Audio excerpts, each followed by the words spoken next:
Good morning, sixth graders. It's Friday. We made it through another week, and I'm so thankful to see the sunshine peeking out today. And so that means we can have some fresh air today and enjoy some patio time, as one of my students mentioned to me this morning. I got a funny little note, and she said, we're going out, and then it said, to the patio. So you have to just kind of laugh at these circumstances that we have, right? But it is looking like it's going to be a beautiful day today.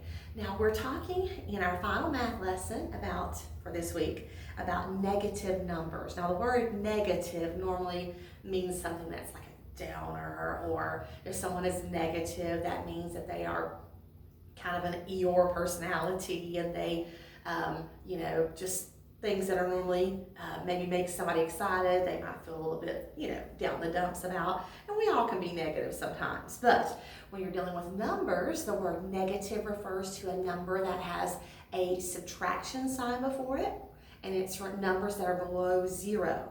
So the number zero, although it means nothing, it's just a reference point. And so you can have numbers that are above zero, they're positive numbers, and numbers that are below zero. So those are called negative numbers. So I've drawn a number line here on the board. Right in the center, we have the number 0. And then to the right of the number line, we count up 1, 2, 3, 4, 5, 6, and so on.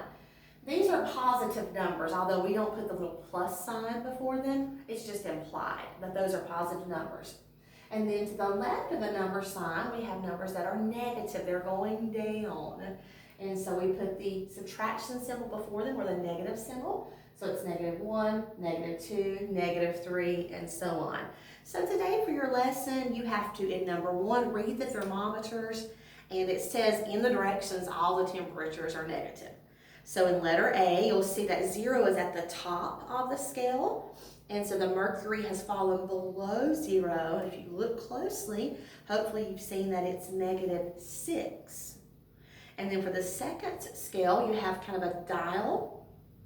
0 is in the middle, and the temperature has fallen below 0.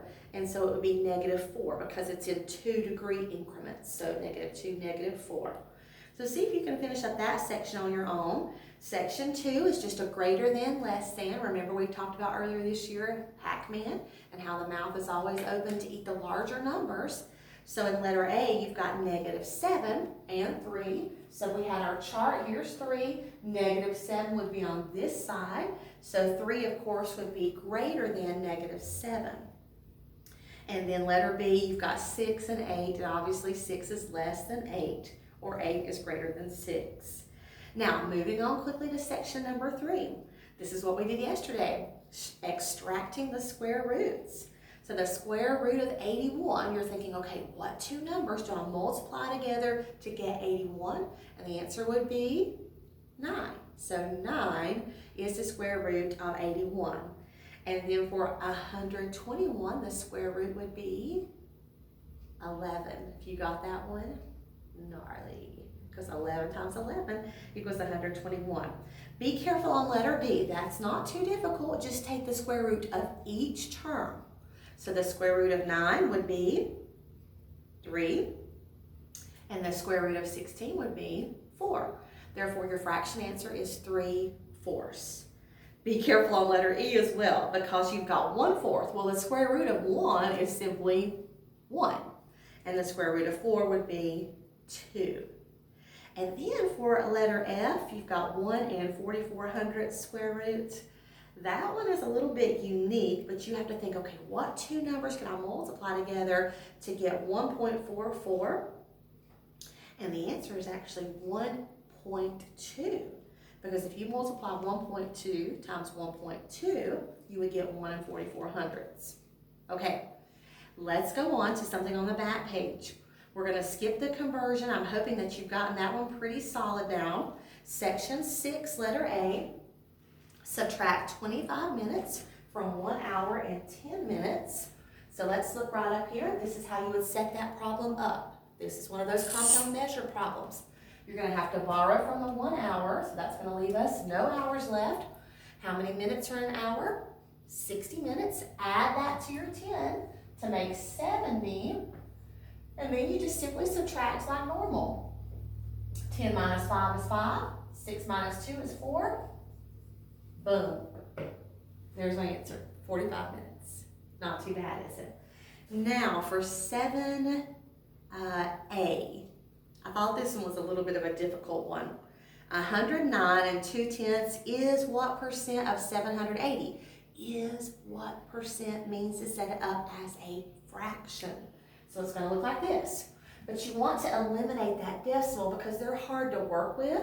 So I just simply moved it out of the way. And I can do that as long as I do the same thing in the denominator and I added a 0. And then I reduced this by 4. And it came down to 273 over 1950, but it can be reduced again. So you want to reduce it one more time. Let's see, 2, 9, 12, 1, 10, 15. So that can reduce by 3. Reduce it again. And then divide the denominator into the numerator. Right, for your final answer, it will be a percent. I'm not going to work that one out with you, but I wanted to get you started. And then I also wanted to show you 7B.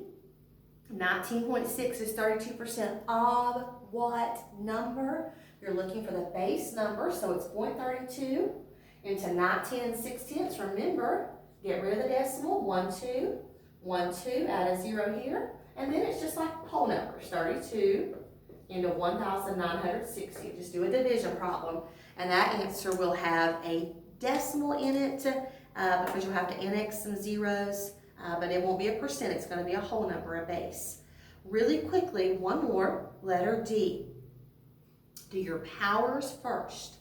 So 4 squared is 16, and then once you've done that, you multiply and divide from left to right. So you would say 28 divided by 7 equals 4, and then 4 times 16 would be 64. There's your answer to that problem. All right, guys, I don't think today's lesson's too difficult. I believe today is a quiz day, if I remember correctly. And remember, if you need to look back in your book for a concept, certainly do that. I'll be here for a couple of hours this morning, so if you need to call me with a question, do that as well. We want you to get a good score on that math quiz. Hey, guys, I hope you have a great day.